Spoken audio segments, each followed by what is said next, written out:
Sir, जिस तरह से राहुल गांधी जो ये यात्रा निकाल रहे हैं, भारत जोड़ो यात्रा, इस पर आपका क्या कहना है? भारत जोड़ो यात्रा, इससे कुछ नहीं होगा। जोड़ो नहीं तोड़ो। जिनके बाप दादाओं का इतिहास रहा है, जिनके बाप दादाओं ने भारत को तोड़ दिया, वो भी धर्म के आधार पे दो हिस्सों में बांट दिया, आज उनके सुपुत्र भारत जोड़ेंगे। 45,000 की जो टी शर्ट पहन के घूम रहे हैं, एक कंटेनर में 2 एसी लगा के चल रहे हैं, वो भारत जोड़ो की यात्रा निकाले हैं।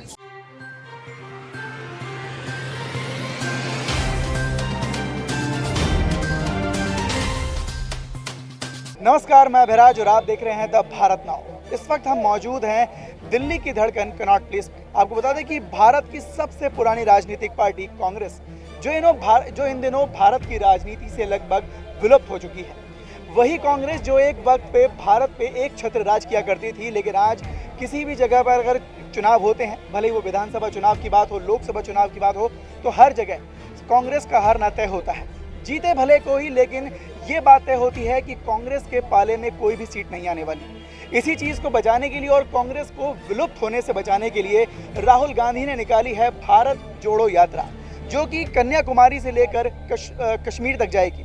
करीबन 3500 किलोमीटर की ये जो यात्रा है 5 महीने तक चलेगी। और अब हम पूछेंगे हमारे देश की जनता से, दिल्ली की जनता से, कि इस यात्रा को लेकर उनका क्या कहना है। क्या राहुल गांधी जो इस यात्रा के जरिए जनता के बीच में एक संदेश पहुंचाना चाहते हैं, क्या वो इस यात्रा के जरिए वो पहुंचाने में कामयाब हो भी पा रहे हैं या नहीं? तो आइए जुड़ते हैं हमारे देश की जनता से, दिल्ली की जनता से। आपका नाम?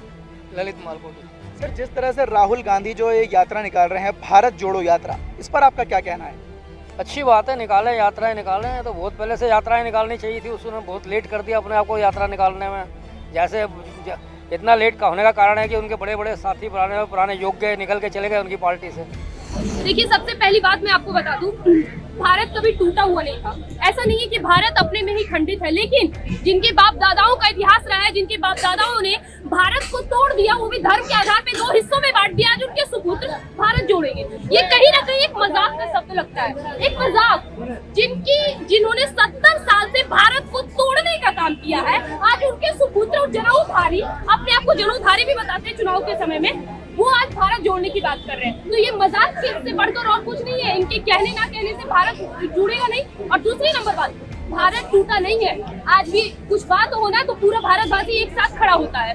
तो इन लोगों की जो चुनावी परपंच इसको कह सकते हैं, ये सब बचकाना हद तक कुछ नहीं होने वाले। जी सर, आपका नाम?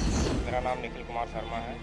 पहला नंबर तो इनका भारत जोड़ो यात्रा है नहीं, इनको घर जोड़ो यात्रा, क्योंकि अपने जो है ना, पहले इनको तो घर से निकलना चाहिए। जो भारत जोड़ो तब तो होता है जब एक परिवारवाद से जो है ये अलग करके उसको जोड़ते हैं। ये तो पहले जो है एक पद पे इन लोग जो है तपूस जो है हमारे नेहरू परिवार से जो है, इन्हीं दूसरे पद अध्यक्ष जो है श्रीमती सोनिया गांधी जी रही, उसके बाद राहुल गांधी जी रहे, राजीव गांधी रहे, इंदिरा गांधी रहे। इसके बाद जो है दूसरे किसी को तो रहा नहीं, तो भारत एक जोड़ेंगे जब। ये तो परिवार जोड़ो यात्रा है। जी सर, आपका नाम? मेरा नाम गुरप्रीत है। गुरप्रीत सर, एक बात बताइए, जिस तरह से राहुल गांधी को लगातार मतलब कुछ अपशब्दों से बुलाया जाता है, बड़े बड़े राजनेता देश के उनको अलग अलग नामों से बुलाते हैं, कुछ भी बयान देते हैं उसको एक अलग ही तरीके से पेश किया जाता है, तो ये जो भारत जोड़ो यात्रा है, इससे कितना मतलब उनकी छवि में सुधार आएगा, या फिर क्या उनको एक सीरियस नेता के तौर पर लिया जा सकता है? देखो, भारत वो पॉलिटिशियन है ना, सबको पता कि वो पॉलिटिशियन है। तो पॉलिटिशियन भारत में है, तो भारत में वो करे, रैली करें, जो मर्जी करें, ये उनका हक है। बाकी रह ये छवि सुधारने की, छवि तो वो सुधारें जब कोर्ट ने उनको किसी चीज़ में कन्विक्ट कर दिया हो। बाकी CBI ED की रेड में वो कन्विक्ट नहीं, मैं नहीं मानता कि कन्विक्ट है उसमें। हाँ, कन्विक्ट हो जाए तो कहो कि छवि सुधारने की बात में है। रही आपकी बात ये फ़नी रिमार्क्स करने की, तो वो तो आदत है, जो सत्ता पक्ष इस वक्त बैठी है उनकी आदत है। वो किसी को कुछ नहीं समझते। पार्लियामेंट के अंदर अगर कोई लेडी हस्ती है तो उसको भी महाभारत के कैरेक्टर से मेल देते हैं। तो ये अपने जैसे वो करते हैं, उनका लीडर करता है, ऐसे ही उनके फॉलोअर्स करते हैं। आपका नाम? विवेक सिंह राठौर। भारत जोड़ो यात्रा, इससे कुछ नहीं होगा। भारत जो दिल्ली में केंद्र में केजरीवाल क्यों है? केजरीवाल क्योंकि काम कर रहा है, केजरीवाल क्योंकि पढ़ाई स्टडी में ध्यान दे रहा है। लेकिन जो मोदी जी हैं, जो बीजेपी सरकार विधायक सांसद खरीदने में काम कर रही है, जो बीजेपी विधायक सांसद खरीदने में पैसा लगा रही है, वो अगर वो पैसा विकास कार्य में लगाया जाए, आज 1300 रुपये पार है, सरसों को तेल 150 रुपये पार, अगर ये सब पैसा विधायक सांसद खरीदने में न लगा के स्टडी में, इन सब में, इन्हीं चीज़ों को ख़त्म करने के लिए तो राहुल गांधी जो ये यात्रा निकाल रहे हैं। राहुल गांधी, क्योंकि सर राहुल गांधी, क्या लगता है कि आपको जो इनकी भारत जोड़ो यात्रा ये सफल हो पाएगी? क्योंकि कहीं ना कहीं कट्टरवाद के खिलाफ और भ्रष्टाचार के खिलाफ, बेरोजगारी के खिलाफ, महंगाई के खिलाफ उन्होंने नहीं, ऐसा अभी बोलते हैं सबकी बेरोजगारी हटाएंगे, जब अभी 60 साल पहले कांग्रेस थी। ठीक है, मानते हैं कि बीजेपी अच्छी नहीं थी, बीजेपी अच्छी है, सीएम योगी भी है और सीएम और भी राज्य के हमारे एमपी के शिवराज सिंह चौहान भी हैं। क्या फ़र्क है? क्योंकि योगी जो है सीएम है, काम कर रहा है पूरे भारत में। आज कोई भी चांस चाहिए योगी टॉप में चलता है। क्यों चलता है टॉप में? केजरीवाल को देख, केजरीवाल टॉप में चल रहा है। क्यों चल रहा? क्योंकि उस बंदे ने काम किया है, इसलिए टॉप में चल रहा है सर। राहुल गांधी की जो ये भारत जोड़ो यात्रा है, क्या इसको हमारी जो मेन स्ट्रीम मीडिया है वो सही तरीके से पेश कर पा रही है? क्या उसको मतलब कवरेज दे पा रही है? मेन स्ट्रीम तो नहीं दे पा रही, टू बी वेरी फ्रैंक, है ना, क्योंकि जब कोई दिन में अगर आप 24 घंटे में देख लो तो आधा घंटा भी उस रैली को कवर नहीं किया जाता है। बाकी सोशल मीडिया में बहुत एक्टिव है लोग सारे, और जितने मेरे को दिखने में आ रहा है सारे एक्टिव है, वो पॉजिटिव एक्ट। कौन पीएम बनेगा? जो 250 सीट लेगा वो पीएम बनेगा, है ना। पर तुम एक इंसान को जो एक रैली कर रहा है उसमें तुम उसको गलत सेंस में क्यों लेके जाते हो? तो हक क्या है उसका, वो करेगा। कोई जुमलेबाजी करके, कोई फालतू बोल के, झूठ बोल के बन जाता है, कोई रैली करके बन जाता है। तो जब तक आपके ऊपर कंपटीशन नहीं होगा, आपके अंदर से बेस्ट नहीं आएगा। एक तरफ जहां पहले एक वक्त था कि जब पूरे देश के अंदर कांग्रेस का एक छत्र राज हुआ करता था, लेकिन आज के टाइम पे एक विधानसभा तो छोड़िए, एक एमसीडी की सीट निकाल पाना भी उनके लिए काफ़ी मुश्किल हो गया। इस पर आप क्या कहना चाहेंगे? देखिए, वो राष्ट्रीय परिवार का है, वो सारे इतने फेमस व्यक्तियों में से है, परिवार में से है, किसी गरीब परिवार में से तो है नहीं वो। उसका तो चुनाव लड़ने की कोई ज़रूरत ही नहीं है।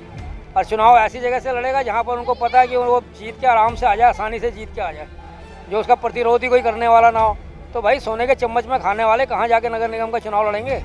जी नहीं, सफल तो नहीं होंगे, क्योंकि देखिए ऐसी बहुत सारी चीजें थी जो 2019 में भी निकली थी कि एक बार पब्लिक से गलती हो गई, एक बार जनता से गलती हो गई कि उन्होंने भारतीय जनता पार्टी को सत्ते पे बैठा दिया। दोबारा ये गलती नहीं होगी। बहुत सारे लोगों ने ऐसा कहा और उनके सपोर्टर्स को अंधभक्त, जुमलेबाजी नेता सब कुछ कह दिया। क्या हुआ परिणाम?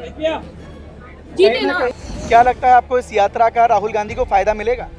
देखिए, तो जनता के ऊपर डिपेंड करता है ना, क्योंकि पीछे जब यूपी में चुनाव हुए थे उन्होंने कहा था युवाओं को हम 7-7 हज़ार रुपये देंगे। और इस यात्रा की जगह क्या लगता है कि आपको कांग्रेस फिर से एक बार मजबूत विपक्ष के तौर पर या फिर सत्ता के तौर पर काबिज हो पाएगी? देखिए, एक कांग्रेस पार्टी है जो पुरानी है, दूसरा उसके कार्यकर्ता भी काफ़ी संख्या में हैं, पर अब ऐसा नहीं लगता कि उनका जनाधार बढ़ेगा। मुझे लगता है जनाधार गिरेगा, क्योंकि उसकी ओर से जो तरीके सामने आ रहे हैं और कुछ ऐसी गलतियाँ उसके सामने आ रही हैं जो पब्लिक सब जानती है, वो आखिर पब्लिक ही उसका फैसला करेगी। मुझे लगता है कि इनकी परसेंटेज बढ़ने के बजाय और घटेगी। 300 सीटें हैं बीजेपी की, राइट। अगर कांग्रेस 50 में से 50 सीटें भी और ले लेती है, मैं मानता हूँ पावर में नहीं भी आती, अगर 100 सीटें भी आ जाती हैं उसकी कांग्रेस की, तो 50 सीटें तो यहाँ से जाएंगी। उसके बाद बंगाल में नहीं मिलनी इनको, बिहार से नहीं मिलना इनको, ये सिर्फ 2 स्टेटों। और महाराष्ट्र में अगर उद्धव ठाकरे कांग्रेस के साथ आ जाते हैं तो इन 3 स्टेटों में 96 सीट्स हैं। हम ये मान लेते हैं कि वो 96 सीट्स नीचे नेगेटिव नहीं जाएंगी और रिटेन ही कर लेंगी, तब भी 150 सीटें शॉर्ट हो जाती है। 45,000 की जो टी शर्ट पहन के घूम रहे हैं, एक कंटेनर में 2 एसी लगा के चल रहे हैं, जो भारत जोड़ो की यात्रा निकाले हैं, उनको महंगाई कहाँ से दिख रही है? 45,000 का टी शर्ट, 25,000 का जूता, तो किस तरह की वो महंगाई उनको दिख रही है, उनको देखना चाहिए। भारत पहले से जुड़ा है और उनके कहने पे और उनकी कथनी के अनुसार नहीं जुड़ेगा। उनको जोड़ना है, उनके दादा की गलतियों को देखते हुए उनको पाकिस्तान से जोड़ना चाहिए। पहले उनके दादा ने वहाँ 4 टुकड़े किए थे, वहाँ से शुरू करें। और उन्होंने पहले आप परिपक्व बालक है, पहले लीटर, किलो, ये सब चीजें समझनी चाहिए। आ जाएंगे, क्या पता खेतों में टाइल लगा दें, वहाँ से कहाँ से अनाज उगाएंगे वो, फिर उसके बाद आलू से सोना निकालेंगे, फिर 6 रुपए किलो अंडा खरीदेंगे। राहुल गांधी को अभी तक एक मजाकिया नेता के तौर पर देखा जा रहा है कि कहीं ना कहीं बड़े बड़े राजनेता तरह तरह के नामों से बुलाते हैं, तो क्या इस यात्रा के जरिए वो अपनी इमेज को सुधारने का काम कर रहे हैं? देखिए और कितना सफल हो पाएंगे? देखिए कोशिश करना हर किसी की बात है। हर वक्त वो कहते हैं कि मेरी जुबान फिसल गई, लेकिन ठीक है, जुबान फिसलना ठीक है, लेकिन उस इंसान को नॉलेज भी तो नहीं है सर। वो अपने आप को इस देश का प्रधानमंत्री के दावेदार के लिए चुनता है। सर माफ करिएगा, ये देश हिंदू मुसलमान के लिए नहीं जाना जाता है। ये देश ऋषि मुनियों की वजह से जाना जाता है, वेद पुराण की वजह से जाना जाता है, हमारे धार्मिक ग्रंथों की वजह से जाना जाता है। और मुझे पूरी तरह यकीन है कि उस एक ग्रंथ के बारे में भी राहुल गांधी को नहीं पता होगा। नवरात्रि के 9 दिन हमारे देश के प्रधानमंत्री, मौजूदा प्रधानमंत्री श्री नरेंद्र मोदी जी नवरात्रि करते हैं, 9 दिन भूखे रहते हैं। सर, उनको नवरात्रि का मतलब नहीं पता होगा। आपको लगता है कि ये दावेदार के लायक होंगे? क्यों? क्योंकि अब हिंदू जाग रहा है, अब उनको पता है कि उनको किस तरह के चुनाव करने चाहिए, इसलिए ये कहीं से सफल नहीं होने वाला है। मुझे नहीं लगता कि कहीं ना कहीं एक डेमोक्रेटिक कंट्री के अंदर मजबूत विपक्ष की बहुत बड़ी जरूरत होती है, और पिछले कुछ वर्ष से वही विपक्ष कहीं ना कहीं एब्सेंट रहा है, तो उस पर आप क्या कहेंगे? देखिए, ये बात आपने बहुत सही कही, क्योंकि विपक्ष का मजबूत रहना इसलिए जरूरी है ताकि पक्ष वाले अपने आप को सत्ता पे बैठा के कहीं अपने आप को भगवान ना मान ले। मानते हो कि प्रधानमंत्री है, सरकार में है, सत्ते पे है, लेकिन प्रधानमंत्री मानते मानते अगर वो भगवान मान लिया और गलती पे गलती करे गए, माने ना माने, नरेंद्र मोदी जी हिंदुत्व के लिए जीते गए हैं, जिताया गया है, उनको बार बार हिंदुत्व का चेहरा लेके जिताया गया। अगर वो इन सब चीज के विरुद्ध आते हैं तो आज यही हिंदू उनको उठ के कहेगी। तो ये थी दिल्ली की जनता की राय। भारत जोड़ो आंदोलन को लेकर जो राहुल गांधी यात्रा निकाल रहे हैं, जो करीबन 3500 किलोमीटर की यात्रा है, जो 5 महीनों में जाकर खत्म होगी, जो कि कन्याकुमारी से लेकर कश्मीर तक जाएगी।